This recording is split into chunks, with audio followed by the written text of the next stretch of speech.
Kikita ba sa Bigo kahit walang viewers? This is Ayan Oliveros from Happy and Vlogs and yan ang topic natin ngayon about sa Bigo Live. Kung ikaw ay baguhan sa aking channel ay mag-subscribe na and hit the notification bell para updated ka sa mga susunod kong videos.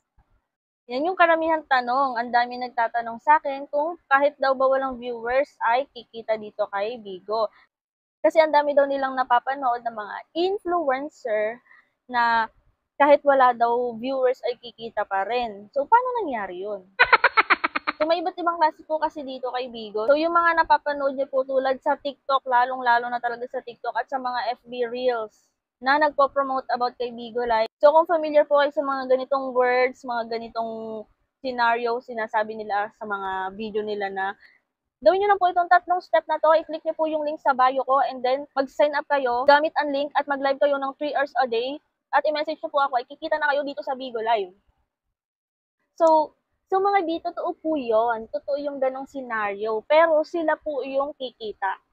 Kasi mga B, kapag po kayo ay nag-invite ng new user dito kay Bigo Live at ginamit po nila yung isinend mong link or yung link mo, ay may ma-earn ka po doon na beans. So ayun, papakita ko na lang din dito sa screen.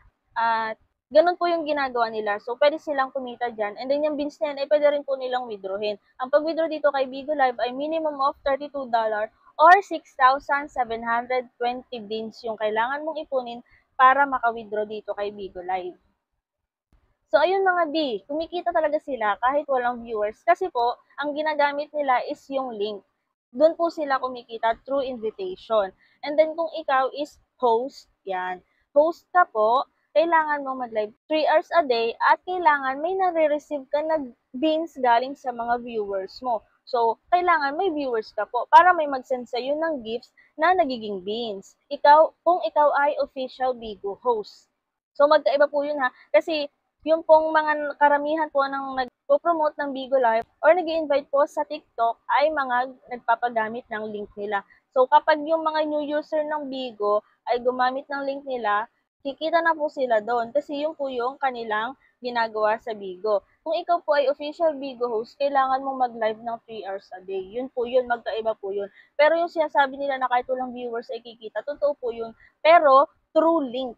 Kailangan mo ring mag-invite. Kung ikaw gusto mo na ganun, ayaw mo mag-live, kailangan mo maka-invite ng maka-invite hanggang sa makaipon ka ng beans.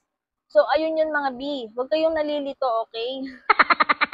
Kasi yung iba sabi, bakit po yung iba kahit wala daw viewers ay kikita pa rin dito, pero ginawa ko po ilang buwan na po ako sa Bigo, wala po akong beans, hindi pa rin po ako kumikita, bakit ganon? So, yun po yun, kahit wala silang viewers, kasi kahit wala talagang viewers, kasi nag invite lang sila gamit yung link nila. Dito yung makikita mga B, kung meron na kayong account dito kay Bigo Live, ayan, kung makikita nyo tong earn money, click nyo yan, and then ayan, invite friend, and then click nyo yung invite now, and then yan, pwede nyo i-share kung sa Messenger ba, sa Facebook, or sa any platform na gusto nyo. And then may mga requirements dyan para tulad nga ng mga sinasabi nila, yung mga nag invite no, ayan, kailangan po yung mai-invite nyo o yung gagamit ng link nyo ay magagawa yung task. Tulad nung magla-live po sila at manonood din sila ng ibang live. So, dito nyo yan guys makikita. So, ayan. Task rewards. Nakalagay dito, the more you invite, the more you earn. So, yan po yung ginagawa ng iba. Kaya kahit walang viewers, ay kumikita pa rin sila. At kung ikaw ay baguhan dito kay Bigo Live at naghahanap ka ng mga tutorials or nangangapa ka pa, baka sakaling makatulong itong playlist ko ng tutorial ko about Bigo Live. Ayan, hanapin nyo lang po dito. Yung playlist ko, nakalagay dyan is Bigo Live tutorial. Andiyan po yung mga based on my experience na Bigo Live ko, yung mga tutorial ko about PK, paano mag-solo live, or kung ano-ano pa man. At kung may mga tanong pa po kayo, ay pwede kayong mag-comment. At hanggat kaya kong sagutin, ay sasagutin ko. So, yun lang for today mga B, and thank you for watching!